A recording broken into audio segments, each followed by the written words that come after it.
great men must have their moments of relaxation. And the greater the man, the greater the moment.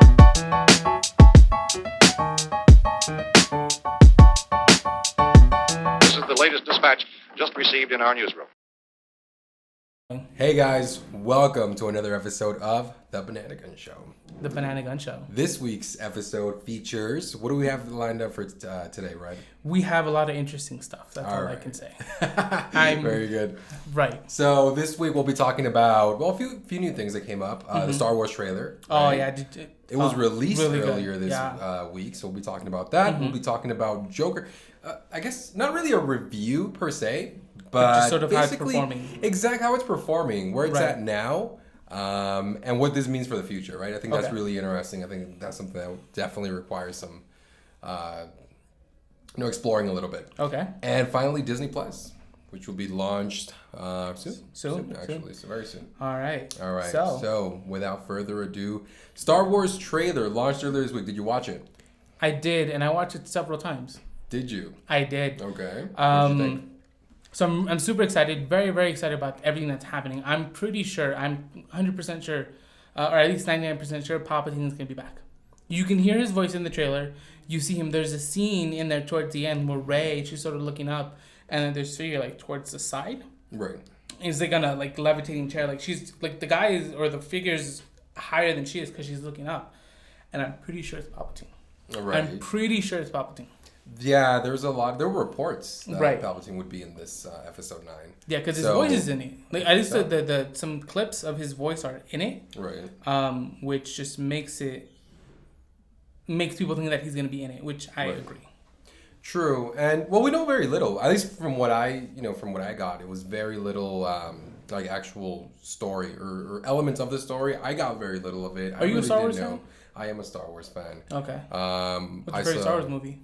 My favorite Star Wars movie, wow, probably episode. I think episode. No, wait, that would be 4th chronologically. Yeah, it's episode 4 actually. Episode 4. Yeah. Return of the Jedi. Return of the Jedi. No, that's. Is that Return of the Jedi? No. That is The Empire Strikes Back. No, The Empire Strikes Back is the sequel to the first one. New Hope. No, you're right. It's actually. New Hope. So you know what I'm talking about? Episode 5. We have failed. But you know who didn't fail? Who didn't fail? The Joker. No, he did not. He did not fail. So Joker has, as of today, officially become the highest grossing R-rated film of all time. Right before the Joker was Deadpool, right? If I'm not mistaken. Well, actually, now the current standing would be Joker, Deadpool 2. Okay. Then Deadpool. Right, okay. So that's the current standing as of today. That makes sense. So, and Joker just beat him out by I bet I saw 3 million actually. Right, yeah, like it wasn't a big margin, right? But my question, what does this mean as far as, directors and studios? Are they now? Do you think they're going to be more willing to make R-rated movies? I think they will. I think really, if you think about the success, the commercial success, which really dictates a lot of like where Hollywood goes. Right? If something is financially successful, you can almost bet that it will get a sequel, right? And that other studios or other similar properties will head in a similar direction. So I do think that with this success, you are going to get maybe more. Not so, because I mean it's a. You're not gonna get another Joker movie, right? I know, but you're gonna get something. No, but I think you can probably get other characters with similar films. Not so maybe action oriented, but they're more character driven. Yeah, and I think that's very important to make clear that the Joker is successful not because it's rated R, but because of its character development and overarching story. Like that's what made people go to it, not because it's rated R. Exactly. And I think some studios they'll just go, hey, let's go for that rated R rating, and you don't need to, long as you have a good story and you have good characters and good character development. True. And I think that's very, very important. Exactly, and I think that really, and that's what's so great about the Joker is that really the general perception I don't think was ever, it's an R-rated film and that's why I should go see it. It was always this whole like aura of it being a good character piece, which really helped it become as popular as it did and generate as much money as it did. So I'm thinking really that there will be other similar films with similar properties,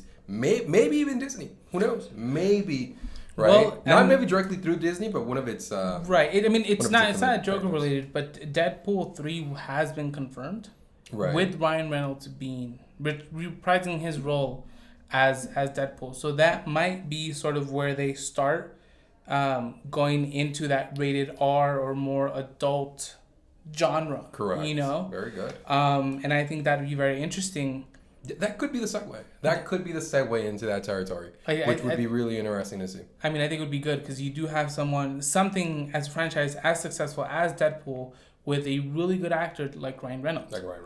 Right. But and I think just sort of we'll have to wait and see how the studios react. I'm sure they already have something planned, but let's just hope it's good.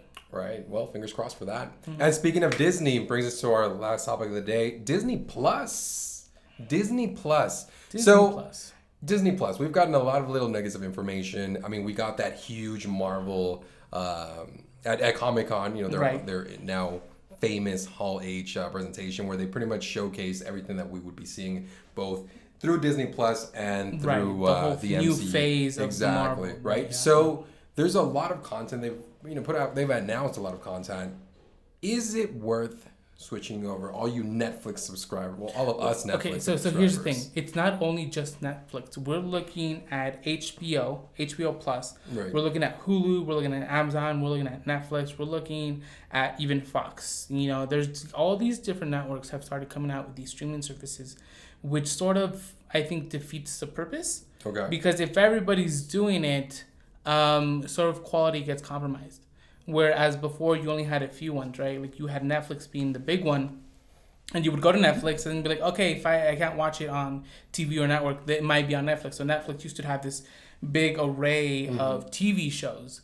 But as these other studios started to catch on and wanted a piece of that, sort of Netflix whole portfolio of shows started to dwindle. Right, okay. And I think certain shows, because I know a big show, especially one of my favorites, is The Office. The Office is leaving Netflix. I think next year it's leaving.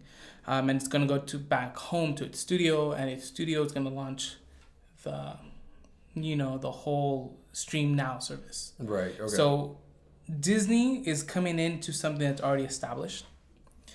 But the thing is that Disney's coming on strong, because from what I heard, you don't only just have Marvel, but you have Pixar. Yeah, and you have Pixar. We have Fox now. You also have Fox. Now. So Malcolm in the Middle, from what I heard, is also going to be on there, which yes. I love Malcolm in the Middle, right? But I think it's one of those where I think right now the market's too saturated.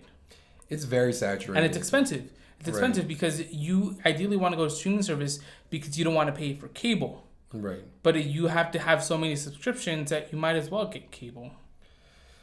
I don't know. I see I think cable will eventually die.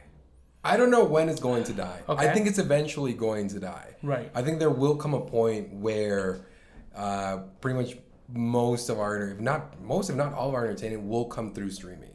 Right. With just with more content, more quality content. Right. I mean, it's just there's just so many benefits of streaming. You can watch whenever you want. You can binge watch. You can, pause, leave, go out, come back. Something that cable can't really offer per se, right? So, and again, that's one thing. Just the whole viewing experience is one aspect of it. Right. If you really factor in the fact that you have all this quality content coming through these streaming services, I don't know that cable will survive much longer. Right. And I get you, but I don't know if it's happened to you guys, but it's happened to me at least, where I'll be watching Netflix for a good while, and then I'll just get I'll be too saturated with too much streaming content, whether it be YouTube, Netflix, or any other ones, that I'll just, I just want to sit down and watch TV, commercials and all. Right. I feel like it might be just sort of the nostalgia in me that just misses watching commercials, where, that commercial would be that break where, hey, if you need to get snacks, you go get snacks. If you want popcorn, you go get popcorn, right? And I feel like the whole experience versus cable digital streaming is completely different. But, you get too saturated from one, you can go to the other, and vice versa. Correct. Okay. Right, and I think that's sort of my feel. When I've had too much Netflix, I just want to watch some TV, commercials and all. True. Very good. Well, that's another good point. Maybe we drifted off a little bit, but really going back to the question, where do we go? Netflix or Disney? And I think this is where it breaks down. Disney, at least from what we've seen, we haven't gotten a lot of information. We've had some, but I think there's still a lot more which Disney hasn't unveiled yet. Right. It looks more, definitely family. It's Oriented. Family oriented. Yes, that's the target. And then you're gonna see some very familiar properties.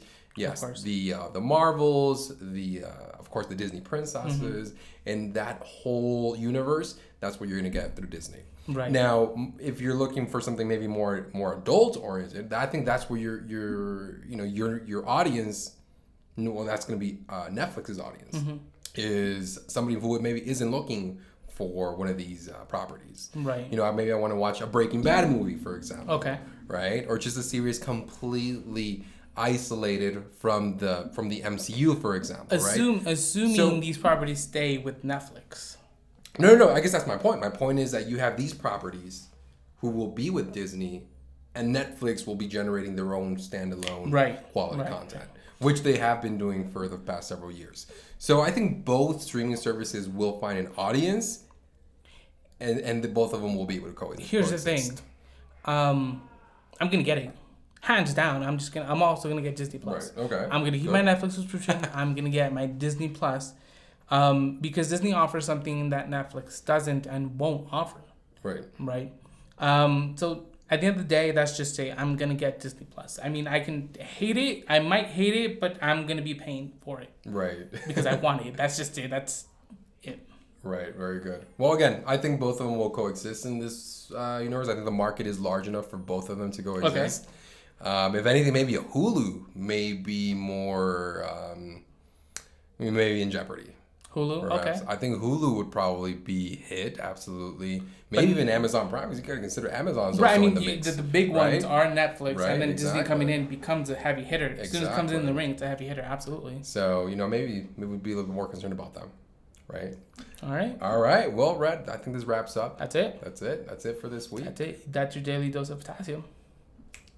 Not too much, though, because too much potassium is bad for you. But, exactly. Thanks for tuning in. Comment down below. Are you going to get Disney Plus? What do you think about, the R-rated good movies that don't have to do with too much explicit content? Right. We're talking about like Deadpool and the Joker, not the other rated R stuff. And what's your favorite Star Wars movie? Ooh. Comment below and go ahead and tell us how wrong we were because we couldn't remember New Hope. All right. Bye, guys. Bye. Take care. See you guys in the next one. Hey guys, welcome to this week's episode of. We have to sync up again. We have to sync up again. Okay. Hold on. I don't have anything. Don't have anything. Right? Okay. Yeah, we're good. Yeah. Okay. Syncing up again in 3, 2, 1. Hey, what's up, everybody? How's it?